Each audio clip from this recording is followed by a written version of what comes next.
Hello प्यारे बच्चों, कैसे हो आप सब। प्यारे बच्चों, आज हम आपकी पाठ्य पुस्तक आसपास पर्यावरण अध्ययन के पाठ 13 बसेरा ऊंचाई पर के बारे में रोचक जानकारियां प्राप्त करने वाले हैं इस वीडियो के माध्यम से। आइए मिलते हैं एक यात्री गौरव जानी से और जानते हैं उसके सफर की अद्भुत कहानी, जो दुनिया के सबसे ऊंचे रास्तों पर मोटरसाइकिल से यात्रा की है। मैं हूँ गौरव जानी और यह है लोनर, मेरी सबसे बढ़िया साथी, मेरी मोटरसाइकिल। अंग्रेजी में लोनर का अर्थ होता है अकेला रहने वाला। हम दोनों को ही अपने सुंदर देश के अलग अलग इलाकों में घूमने का बहुत शौक है। आज मैं तुम्हें सुनाता हूँ एक अद्भुत कहानी दुनिया के सबसे ऊंचे रास्तों पर मोटरसाइकिल यात्रा की। मेरी यात्रा थी लगभग 2 महीने की। मैंने बहुत सोच समझकर ज़रूरत का सामान इकट्ठा किया। रहने के लिए टेंट, बिछाने के लिए प्लास्टिक की शीट और स्लीपिंग बैग, गर्म कपड़े, काफ़ी दिन तक ख़राब ना होने वाला खाना, कैमरा, पेट्रोल रखने के लिए डिब्बे इत्यादि। मुंबई से दिल्ली तक का 1400 किलोमीटर का रास्ता मैंने 3 दिन में तय किया। दिल्ली भी मुझे मुंबई जैसी ही लगी। वही एक जैसे घर, सीमेंट, ईंट, कांच और स्टील के बने हुए। दिल्ली से सामान भरवाकर गौरव फिर आगे बढ़ा। 2 दिन बाद मनाली पहुंचकर पहाड़ों की ताज़ी हवा के बीच चैन की सांस ली। मनाली एक पहाड़ी क्षेत्र है और हिमाचल प्रदेश में स्थित है।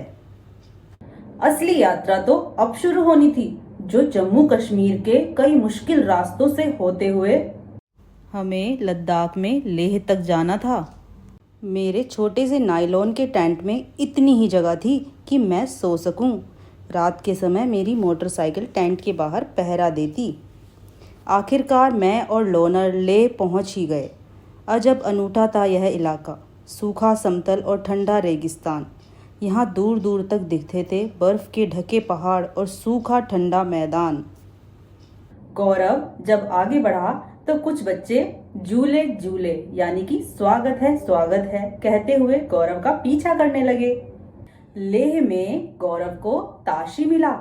ताशी का जोर चला और वह गौरव को अपने घर ले गया। ताशी का घर 2 मंजिला था। पत्थरों को काटकर एक के ऊपर एक रखकर बना था।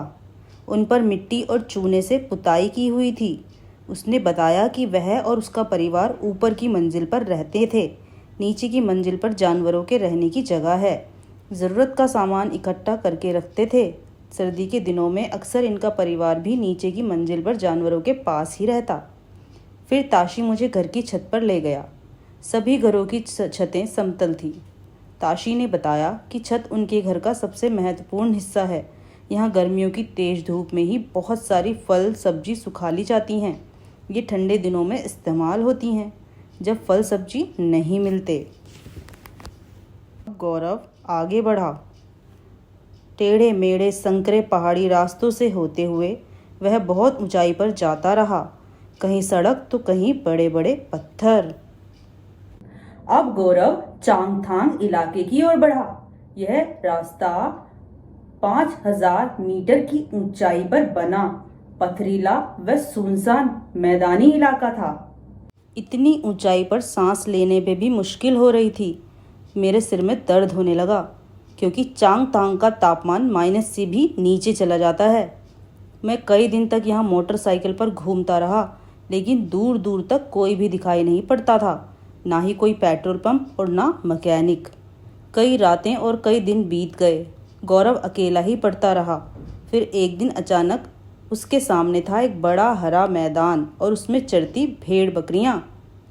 थोड़ी ही दूरी पर गौरव को कुछ टेंट दिखाई दिए।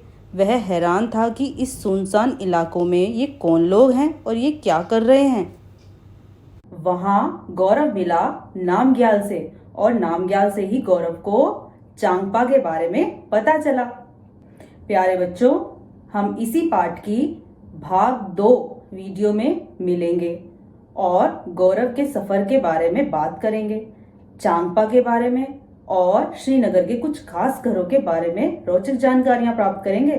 तो ठीक है, मिलते हैं भाग 2 में। Bye bye.